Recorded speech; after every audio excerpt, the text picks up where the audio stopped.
Yeah, well, I guess this was nothing story or thing, isn't it? Okay, did more people than yesterday get a chance to look at the project? Any questions from that? I want to make sure that everything is very clear for those who want to tackle the project. I know that it's not due for over a month.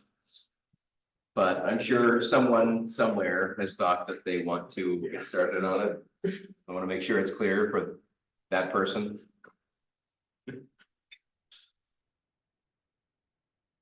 Oh, I have a question about it. Yeah.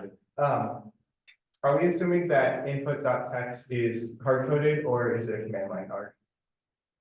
I don't know if it's specified. Gotcha. You can do it either way, Okay. as long as you Technically, specify. allows both, but Yeah. I wasn't sure. Yeah, I'm not incredibly concerned about where it's coming from. If you're in Java, it's probably best to just open the file there. If you're in Python, I guess more command line developers or Python developers than Java developers. So you might want a multi-command line argument for it. Python. You don't even have to import citizen Java. Targeted. Yeah, but we don't have to compile. So we started last time talking about deterministic context-free languages and deterministic push-down automata and what that would look like.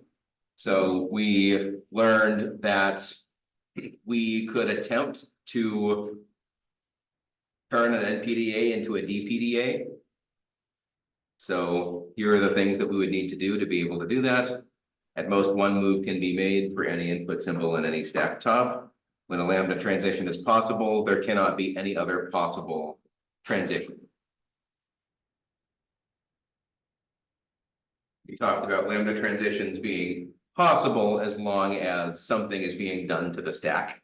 And if that is the case, then a lambda transition isn't really a teleport. We're manipulating our internal structure and changing states, which is in and of itself a state change, because the state is really the state that we're in and the stack combination, right? The top of the stack combination. So that's embedded in the state that we're in. So any change to that means that we can make that move. So we need to consider lambda transitions for deterministic pushdown automata. We talked about that we could regularly, and in regular languages, we could convert between DFAs and NFAs and vice versa, and no such ability exists because they're actually different classes of languages. And it turns out that as computer scientists, we really care about deterministic context-free languages because they're much more easily parsed than non-deterministic context-free languages. So that speed up allows us much faster compilation if we can phrase our problem in terms of a deterministic pushdown automata rather than a non-deterministic pushdown automata. So it's worth studying the difference of what kinds of languages can be represented with that determinism and have that level of computational power, and which can only be done in a non-deterministic environment.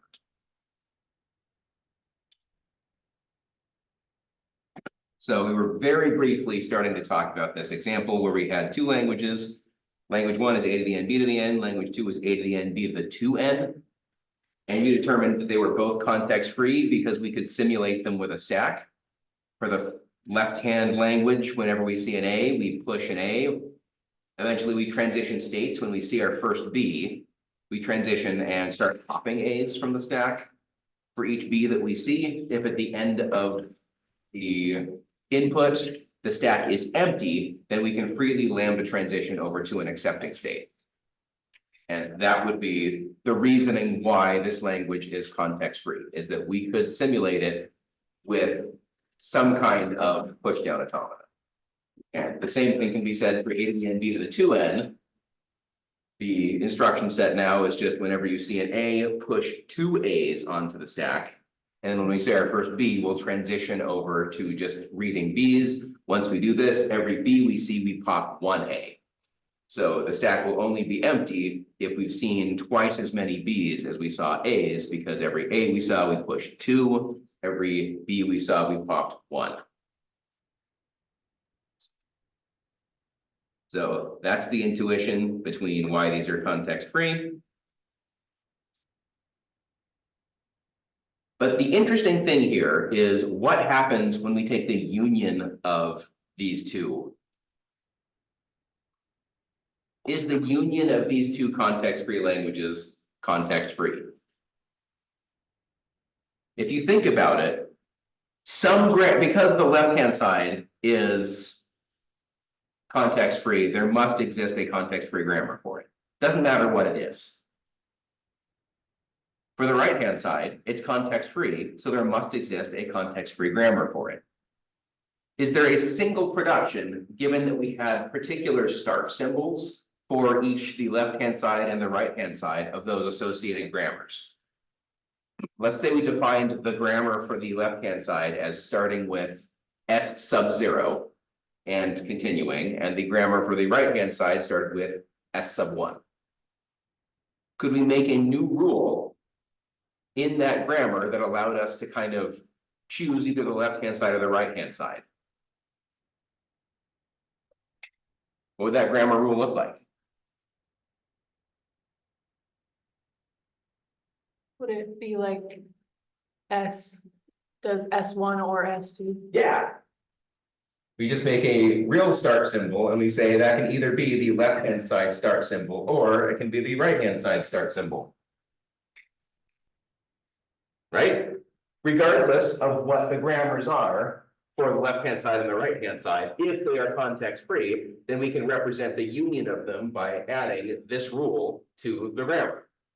The actual start symbol goes to the start symbol to the left-hand side or the start symbol to the right-hand side.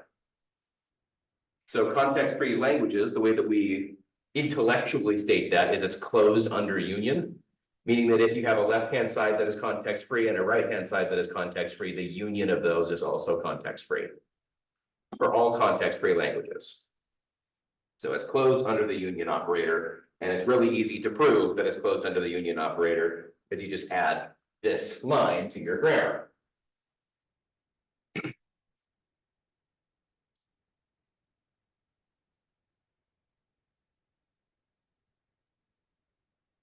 So that's what this states as well. We can find the grammars associated with this. So S sub 1 is A S sub 1B or lambda, and S sub 2 is A S sub 2BB or lambda. So now we have the associated grammars for the left-hand side and the right-hand side. They're both context-free grammars. No, they're not in Chomsky normal form or Greibach normal form, but it doesn't matter for this argument. We're just trying to show that the union is a context-free language. Here's where it gets interesting. Think about deterministically, now that we have this whole grammar for the union, is it possible to deterministically parse this? Could you come up with a deterministic pushdown automata that represented this grammar? No, because it could be S1 or S2. Yeah, when we see that first A, we know that our string starts with an A, we read that A. We need to decide immediately whether in S1 or in S1, which will pigeonhole us to only being and talking about S sub 1 and the left-hand side of this, or S sub 2 and we'll be stuck in the right-hand side. So before we even read the first symbol, because they both have to start with A's, right? We need to decide whether we're in this language or whether we're in this language. And non-determinism can handle this. It says, all right, we'll just simulate both at the same time using parallelism. And if one of them accepts, then this string, whatever it happens to be, is in the union language. Determinism needs to know that when we read this A, we need to know which we're in the left-hand side or the right-hand side. So no matter what choice you make, I could devise a string that this could represent with just this first A that will reject when we should have accepted it in the union. So for instance, we come to this S and we choose S sub 1, saying, all right, we're going to go over here. But now if this string happens to be A to the N, B to the 2N,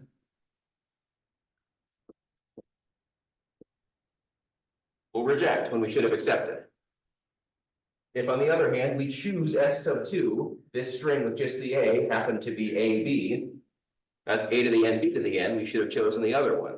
So there will always be a counterexample of the reason we should have picked the other one when we make that decision. There's no guarantee that when we pick one or the other that we're going to be right. Because we can't look ahead in the string.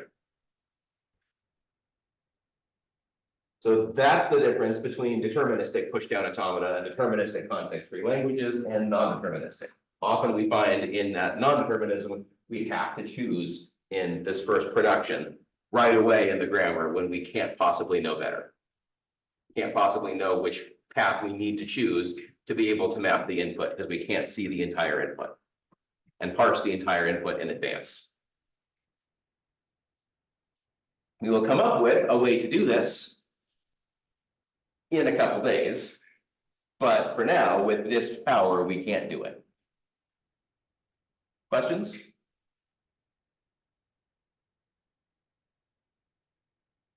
That makes sense? Wait, real quick. Yeah, So I kind of zoned out. Did you say that we cannot turn this into an NPDA? we can't turn it into a DPDA. Oh, We can turn it into an NPDA because there is non-determinism here. If we choose one or the other, we can simulate them in parallel. But a deterministic pushdown automata can only make one possible move given a particular input character. So we see the A, we can't have a branching path that says we can either go into the left-hand side or the right-hand side. We have to have exactly one path to go down. Okay, And we could choose one path or the other path, but there exists a string where we would be wrong from just that first initial character, where we would have made the wrong choice. So by that logic, a deterministic pushdown automata can't exist. It's not a proof, but that's kind of the intuition as to why these are different classes of languages. okay, that makes sense. Deterministic context-free and non-deterministic context-free. You can only have just one stack. Yeah. So you could come up with a class of language that could be accepted with two stacks, which is equivalent to a queue. We can show that two stacks are equivalent to a queue. So the system, the structure that you bring along with you is a queue instead, but it turns out that it doesn't really have significantly different power and doesn't represent a class of language that's useful to us. So we really only use the single stack as a tool here. So this kind of logic is absolutely possible in an NPDA. It is not possible in an DPDA. So I do want to addend this, that this is not a mathematical proof. If I brought my intuitive argument to a mathematician, they'd say, yes, and where's the proof? It makes intuitive sense, but there are a lot of things that kind of make intuitive sense that aren't actually true. So just the intuition by itself is not going to make any academic take you seriously. That said, when you're learning why something works, I find that the intuition often helps rather than some kind of technical argument that theoretically proves it to be true. So I choose to present it like this. If you want to be able to produce the complete arguments that an academic will take seriously, go read the textbook, go look at the proof for it, and the proof will follow from this logic. But this logic is an important first step.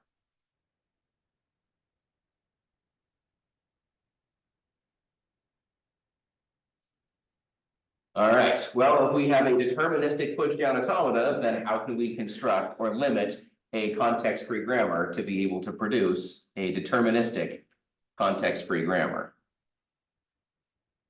We study these, and they're important to us because they're very efficient to be parsed.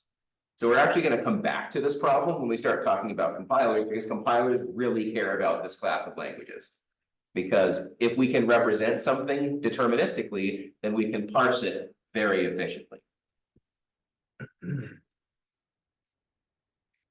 We get a guarantee that says that a certain number of moves on the deterministic pushdown automata based on the length of the string, we can know whether we accept or reject within a certain number of moves. So if we find ourselves entering an annoying loop that's manipulating the stack but not reading any input characters or anything of the sort, we can show that we will terminate based on the size of the input string in some number of moves. So we can stop early if we reach that point, saying there's no way we can now get to an accepting state.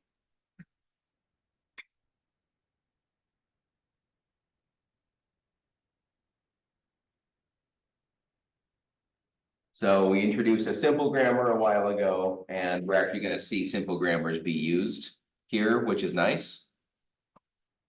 There's only one choice of production to apply, given the current input symbol, which is what a simple grammar was defined to be. So that means that they can represent deterministic context-free languages and deterministic context-free. Sorry, deterministic pushdown automata.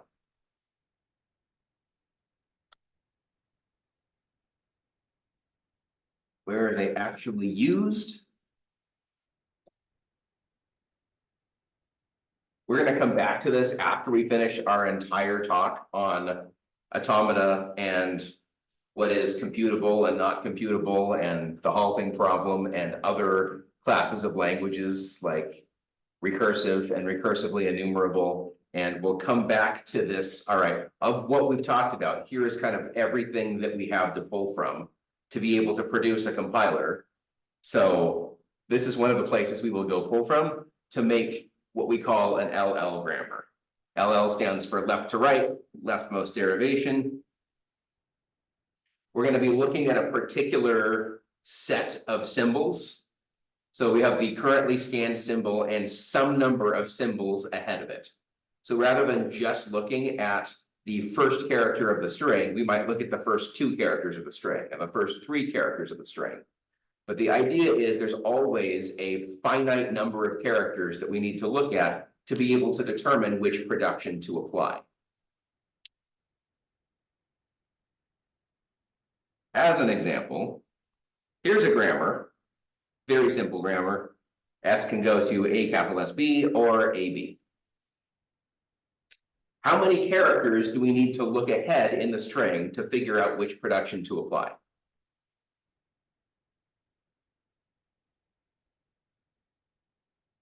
2. 2. Why? That's exactly right.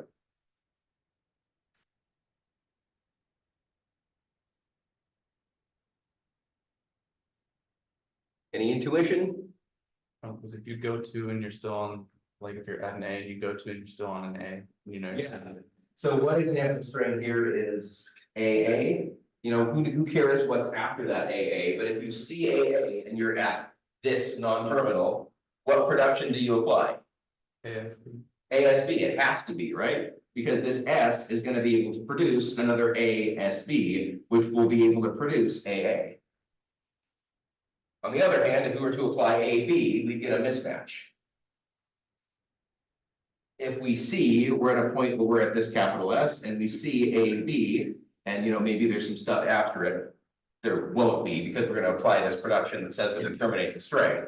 But in general, this wouldn't matter. You have AB plus something. You look at it, and if you apply the first rule, you have to produce AA with it. It's either AABB from that, or it's A before you start the B's. So that means we have to apply this rule, which is going to terminate the string, but you can guarantee that with just a look ahead of 2. Always looking ahead 2 characters will tell you whether you're applying the first production or the second production, regardless of where you are in the string. So this is an LL2 grammar, because we can always look ahead exactly 2 places.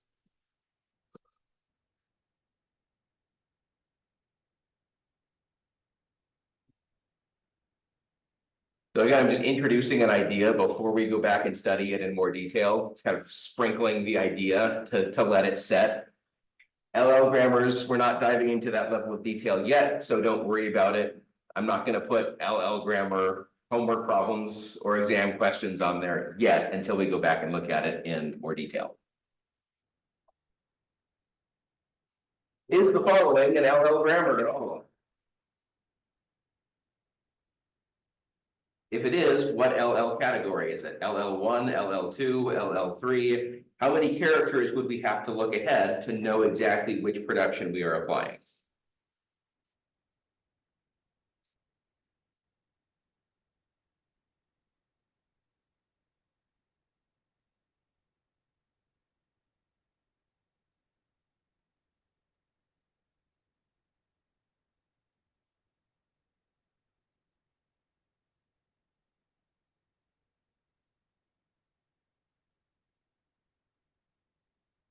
Yeah, Let's throw something out there. Perhaps just two, because if we're not doing just the A/B thing at the beginning, we know we're doing ASB stuff. yeah. So it's not an LL1 grammar. That one's easy to disprove or to show. Because you see an A, you could either choose this production or this production, just like before, right?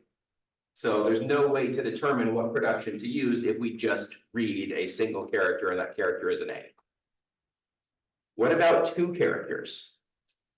Just like before, we could look ahead two characters and these are distinct. This will always produce AA, this will always produce AB. But what about SS?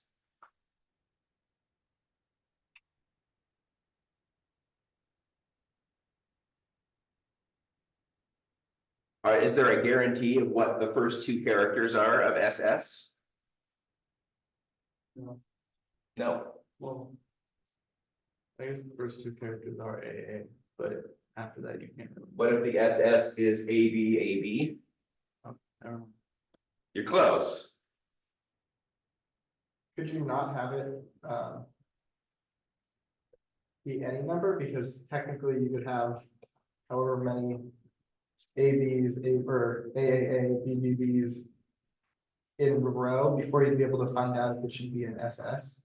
But that would vary depending on the string, right? Yes, that's what I'm saying. Yeah, that's the issue with, that would mean something is not LL. Because we need a finite number saying for any string that we have, we need to be able to determine which production to use if we look ahead that many characters. If it grows with proportion to the string length, then it's not LL, because we can't hard code that look ahead.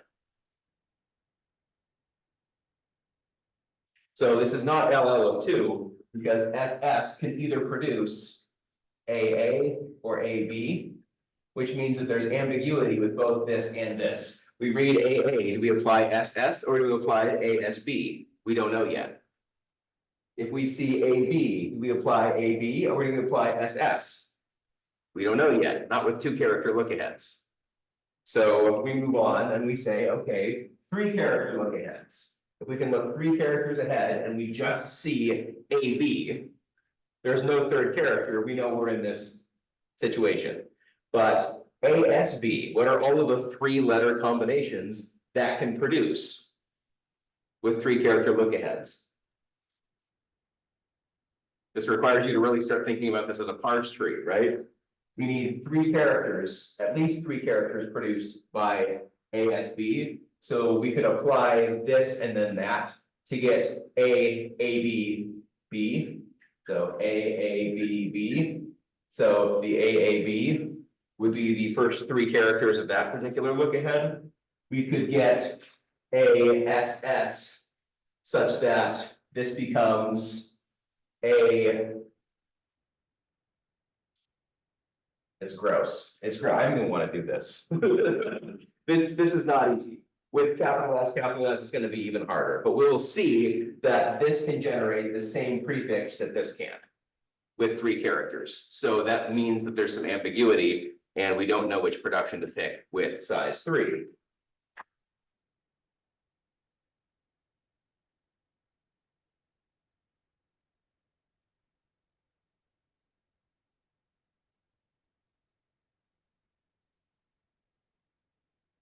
So there's an example where we have a look ahead of 4 characters. If we see AABB, we may need to select one or the other. But we can easily see that it's not LL of 2. We continue the logic to see LL of 3, LL of 4. No matter how far ahead we look, there will always be strings that can use 2 different productions to apply them for any possible length.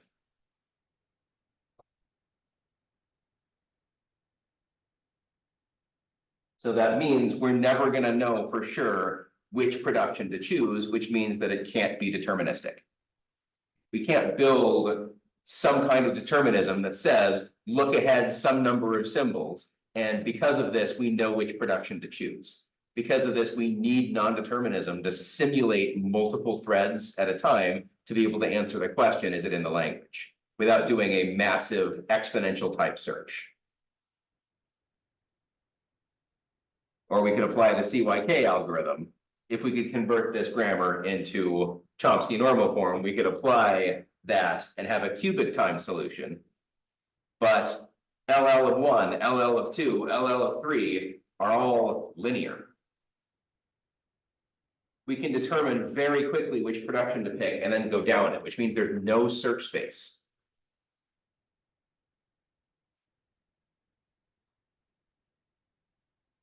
So we can get the cubic CYK algorithm complexity down to linear if we have an LL of K, some constant algorithm or grammar. If a grammar is not an LL grammar, then you may be able to convert into one that is. So you can have equivalent grammars that have different LL complexities. So first of all, is this grammar equivalent to the above grammar?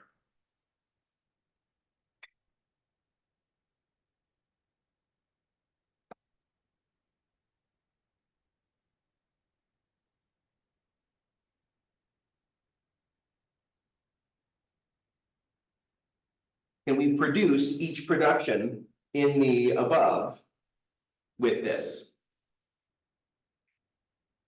We can produce AB if these S's become lambda. We can produce ASB if this S becomes lambda, and this S gets the choice of being any of these things. Can we produce just capital S? Yes, because there's no way to terminate this string without producing an A and a B. So this is that A and a B with that SS in there. So we've pulled out this into this and this into this, since every possible other one has that A and the B and the S is between the A and the B, then this is actually equivalent. So this is an equivalent grammar. Is this grammar LL of some constant?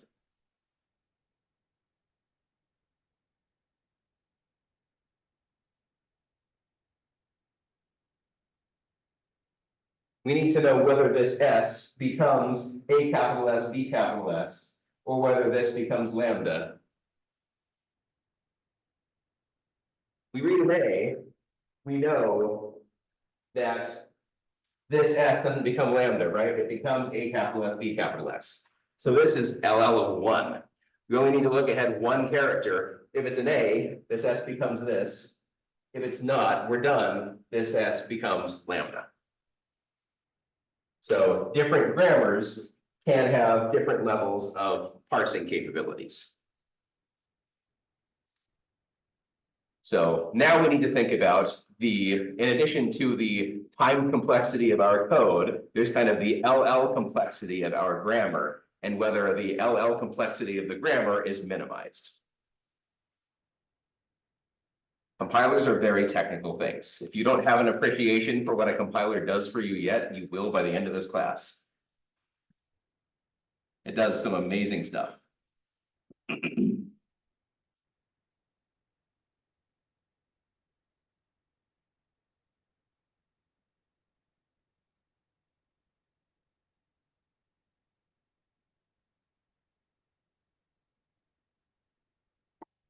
So it actually wasn't quite the same because in the first grammar, we had to produce AB. Here we could just produce lambda. So this says we need to produce at least one A and B in the grammar. So it's a quick fix, but it's still LL of 1.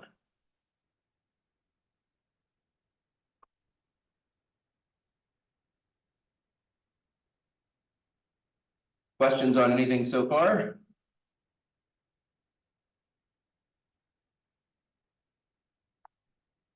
If you take just the concept of LL grammar, there are many programming languages out there that can be fully defined by just such grammars. For those languages, you can write an entire compiler using just something that is guaranteed to parse in an LL fashion.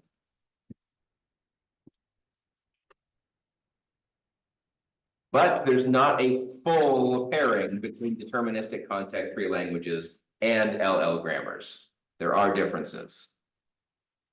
Because of this, there's a second type of grammar that we study for compilers called LR grammars. and they associatedly have LR parsers.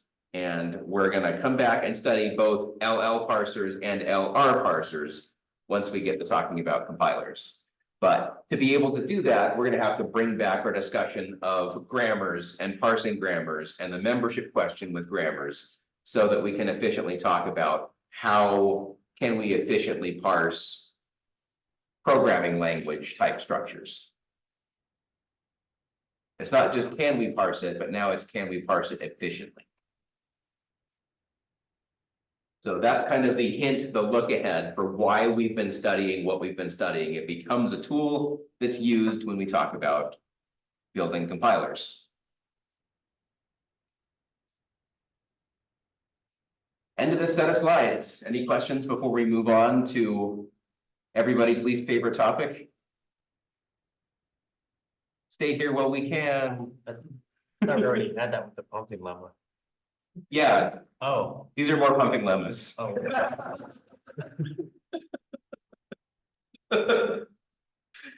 It's torture for all of us. Please don't laugh. Out on Monday, number 5. This is Monday, number.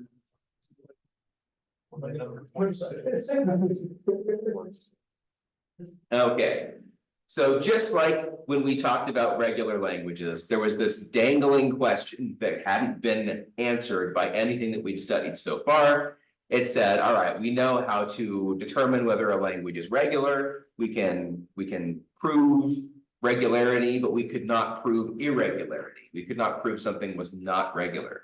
So we've had exactly the same set of discussions with context-free languages. We have lots of ways to show that a language is context-free, non-deterministically context-free, deterministically context-free. We can make different kinds of grammars, different kinds of push-down automata, but we've yet to talk about how to prove a language is not context-free. To understand the pumping lemma for context-free languages, it's incredibly important to have an intuitive understanding of the pumping lemma for regular languages because they're actually somewhat similar. In their base form, they're very similar. The rules are somewhat tweaked. So we learned that regular languages exhibit a repetitive pattern of some kind. If we could find a string that did not adhere to that pattern that was in the language couldn't be regular. Right? We needed to identify where the looping pattern was, where if you pumped that section of the string some number of times, you would continue to get strings in the language. And if you pumped it some number of times and got strings that weren't in the language, then we could show if the language was not regular. We talked about how it could be visualized by just the number of states in a DFA. We needed some finite number of states. Someone had to be able to assert there are or can be a DFA produced with M states. For context-free languages, instead of looking at the automata form, we're going to look at the grammar form, because it's much easier to visualize in grammar form than it is in automata form. So we're going to make our arguments, instead of being based on the number of states of a DFA, we're going to be making arguments based on the structure of its grammar. But the strings are still going to need to have components that get pumped to be able to produce an infinite language within a context-free grammar. So just like before, we only care about infinite languages. If a language is finite, then it is regular by definition. So we don't need to worry about it not being context-free because it is regular. So we know there are an infinite number of strings in a language in order to even ask the question, is it not context-free?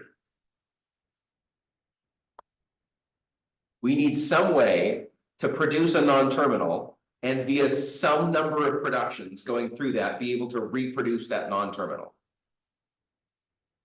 Does that make sense?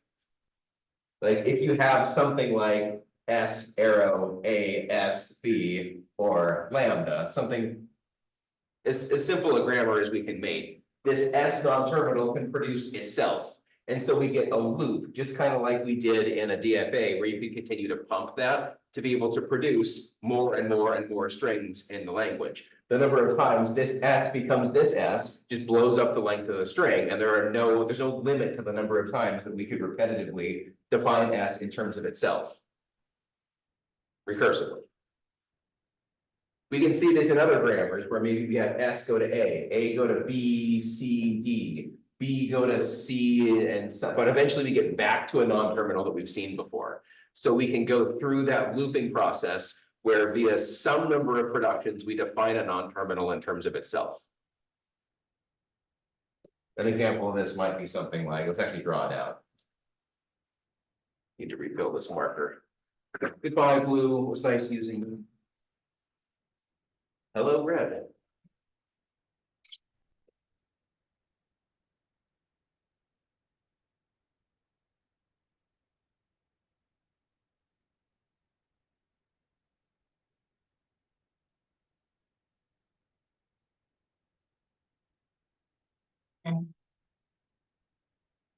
I don't know. Something like this. I have no idea if this even works remotely or not. We need some way to terminate, which is going to be producing C's. This will not actually terminate, I don't think. We're always producing more non-terminals that need to be defined.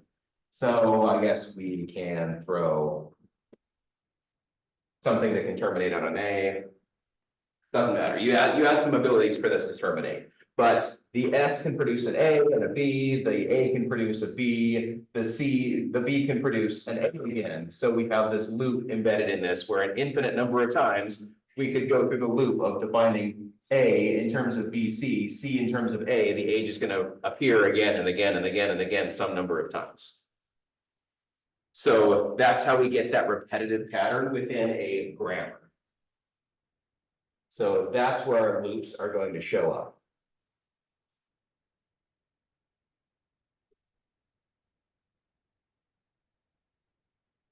We'll start with some notation, because this is going to be kind of important.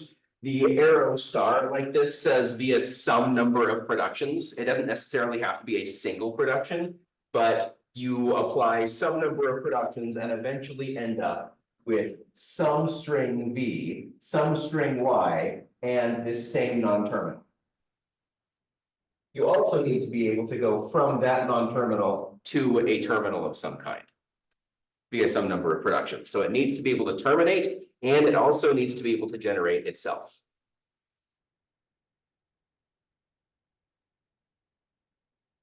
This allows you via some number of productions in this to be able to either produce X, in which case this A terminates, VXY, where we have one loop here and this A becomes X. We can do two loops here. A is defined here, A is defined here, A is defined here to produce VVXYY, etc. Does that make sense? This V and this Y are just whatever terminals happen to be produced on this side and this side of this non-terminal as you define it in terms of itself. So what do we notice? If we have the ability, we have a particular non-terminal that via some number of productions can produce itself, and via some number of productions can produce terminals. We end up in this form. How is this different from the pumping lemma for regular languages?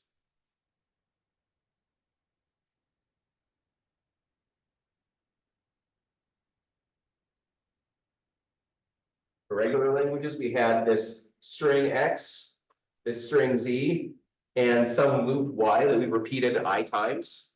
So this is what got pumped. Something that got repeated I times. How many strings are getting repeated I times now?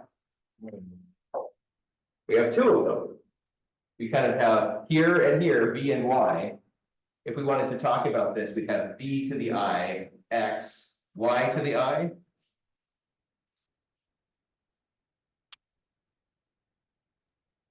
So we're seeing that two different strings are getting pumped instead of one.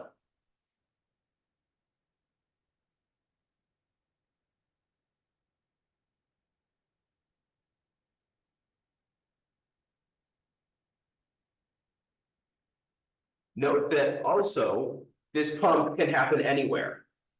In regular languages, the pump, the Y, had to occur in the first M characters of the string because we had to define that XY had to happen within the first number, within the number of states of the DFA, whatever that number of states happened to be.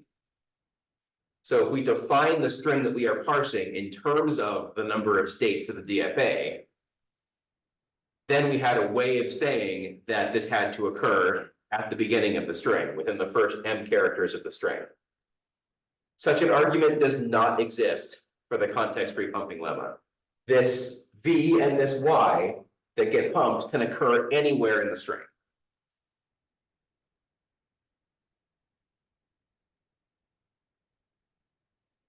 So here's how we are generally going to do this. We looked at the pumped V, pumped Y part of this, but there could be parts of the string that come before or after the first pump or the second pump, respectively. So we need to break W down now into U, V, X, Y, Z, where V and Y are going to get pumped, and U and X and Z are substrings.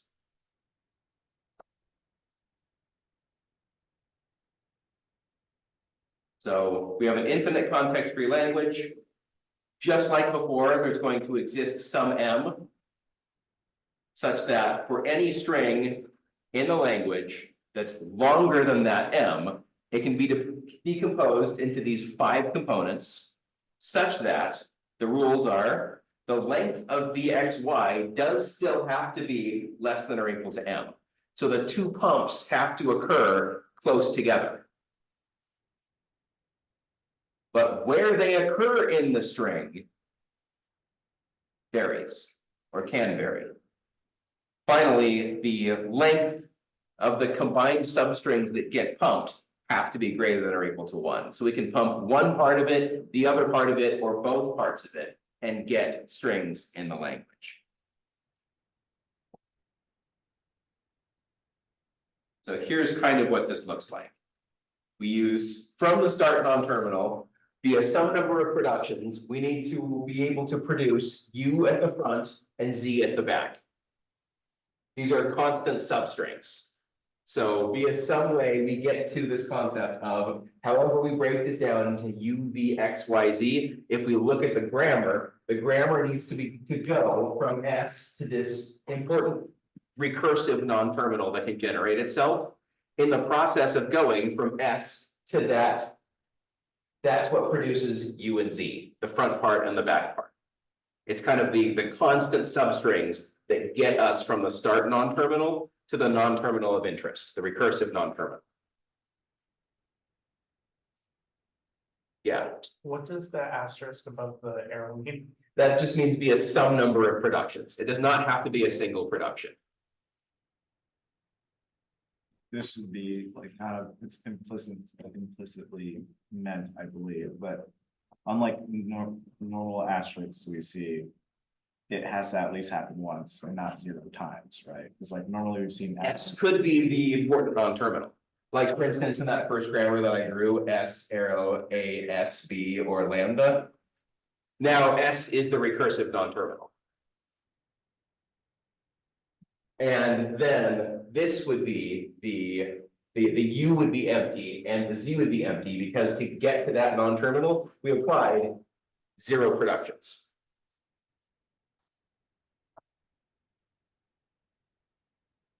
So we're just trying to get from the start symbol to the recursive non-terminal. The start non-terminal can be the recursive non-terminal. It could also be something else, S arrow A capital A B or lambda A arrow. This is a perfectly equivalent grammar. You don't need the capital A in here, but now there is a single production that needs to be applied to get to that recursive step. In fact, let's move the lambda down here. This will be interesting because this would be a way of saying it has to happen at least once. We need at least one A and one B in order to be able to terminate, but this is the intriguing non-terminal that is defined recursively. So now we need a single step to produce U capital A Z, and now U would be A, and Z would be B. It's the string that is produced going from the start symbol to the intriguing recursive non-term.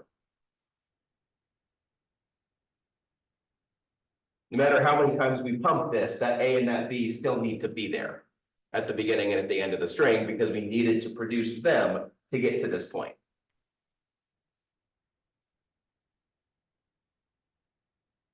How are we doing? That makes sense? Yep. Somewhat.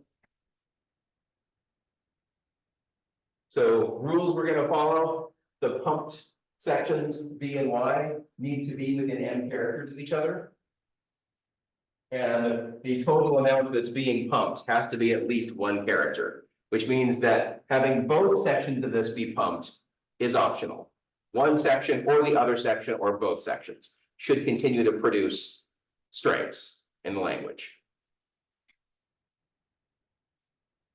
Then we can see that via some recursive definition, we get that B and that Y. So when we go from this intriguing non-terminal to the intriguing non-terminal again, one loop of that process produces B and Y. So if we were to look at what changes when we define A in terms of itself, what are the strings that get pumped? What should B and Y be? What do they represent? B is a bunch of A's and Y is a bunch of B's. It's actually a single A. Oh, yeah.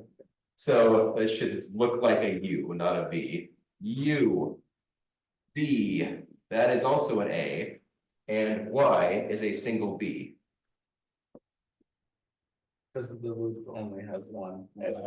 We can repeat that loop an arbitrary number of times to generate any number of A's and any number of B's. But the idea is if this represents A to the N, B to the N, where N is greater than or equal to 1, then we generate the first one, which generates the U and Z, and then we generate an arbitrary number of them to be able to produce N equals 2, N equals 3, N equals 4, N equals 5. We just produce I minus 1 loops to be able to generate that many A's and B's. So if the query string was something like A, B, B, B, B, then here would be U, here would be Z, and then we would have something in the middle here, BY, we have B, B, B, Y, Y, Y, and X is empty. So this would be U, V cubed, Y cubed, Z. So if that loop were to be more roundabout and include more productions, B and Y would be longer, like if we went A to B to C and then back to A. Yeah, as long as you're producing some number of terminals while doing that, then V or Y would be different. You can imagine if V is empty and Y is some characters, that's fine, etc. But it could be producing things before and after during those loops.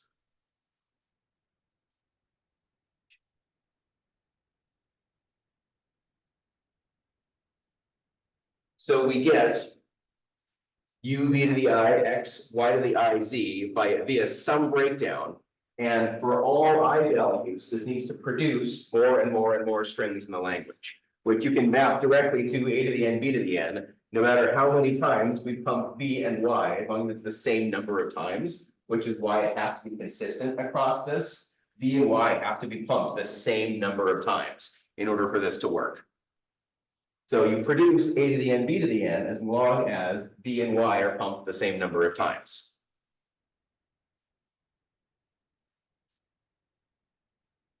That make sense? All right, we're actually out of time.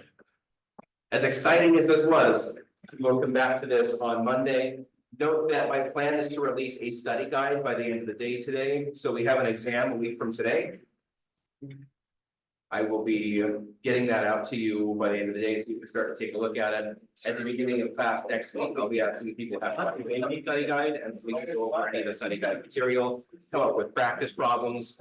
Whatever seems to be next week problem. I do, That's a Thursday night problem. I was thinking to say Thursday night, maybe Wednesday night after. The time starts now for me. I wish I could just like.